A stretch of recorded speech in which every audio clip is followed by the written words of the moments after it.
Rumpelstiltskin by the Brothers Grimm. Once upon a time there was a miller who was very poor, but who had a beautiful daughter. Now it happened that he had an audience with the king, and in order to make himself appear as a person of importance, he said to him, "I have a daughter who can spin straw into gold."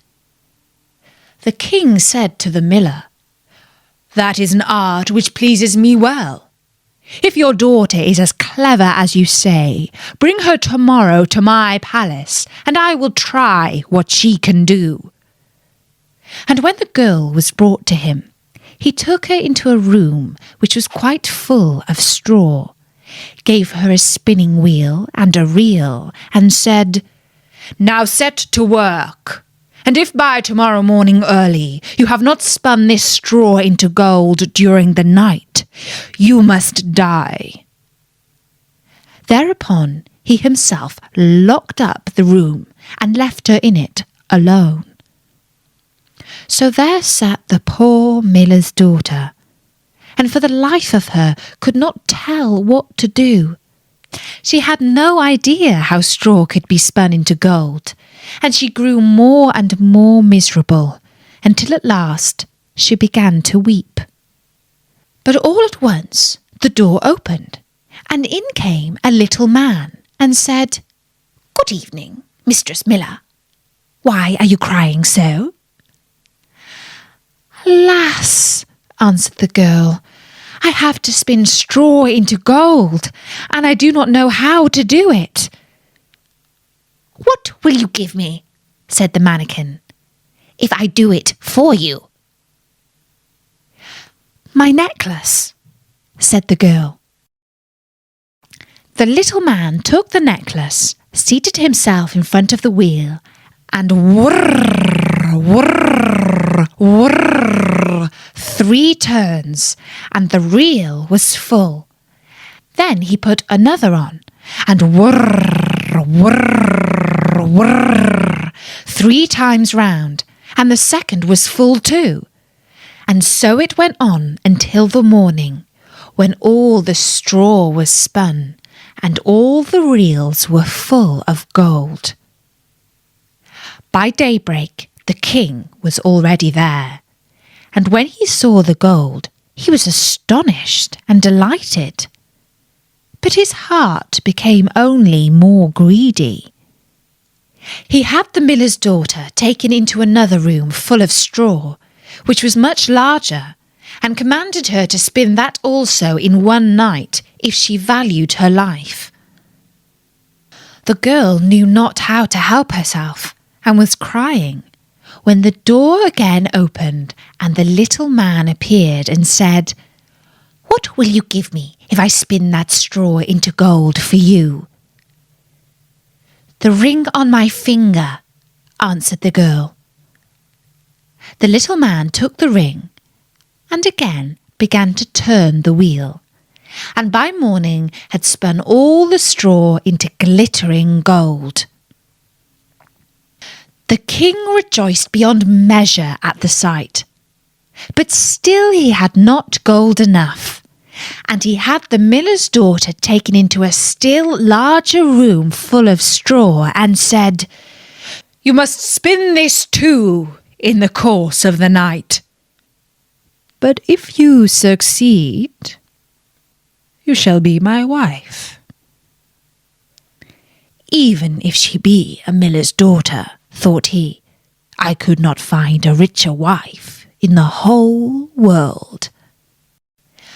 When the girl was alone, the mannikin came again for the 3rd time, and said, "What will you give me if I spin the straw for you this time also?"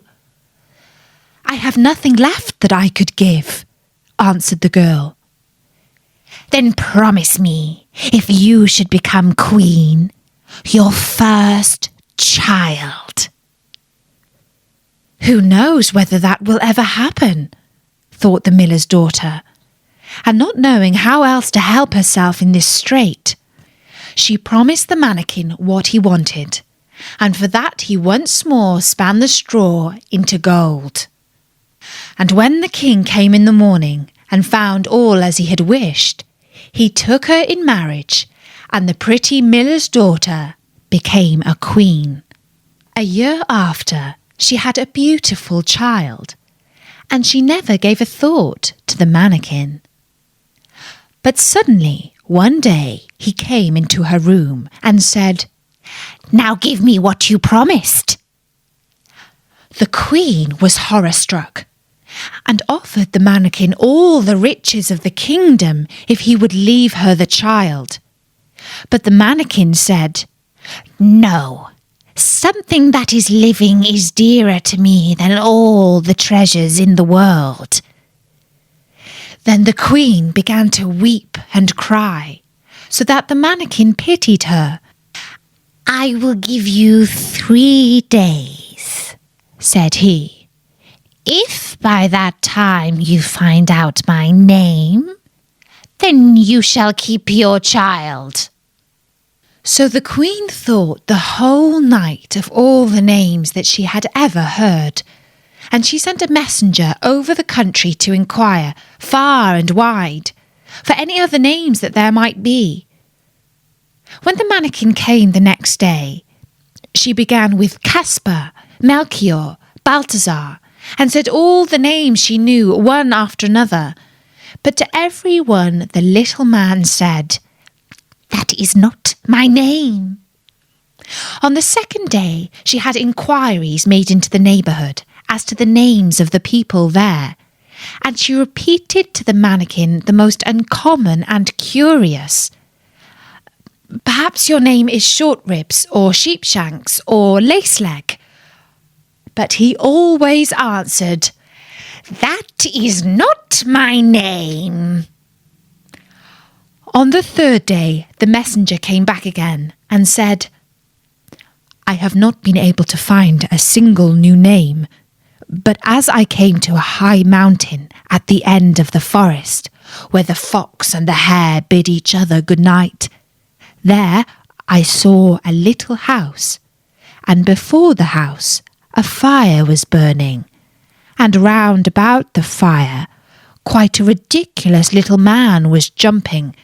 He hopped upon one leg and shouted, 'Today I bake, tomorrow brew, the next I'll have the young queen's child. Ha!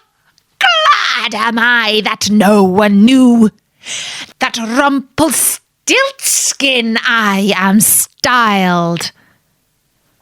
You may think how glad the queen was when she heard the name, and when soon afterwards the little man came in and asked, "Now, Mistress Queen, what is my name?" At first she said, "Is your name Conrad?" "No."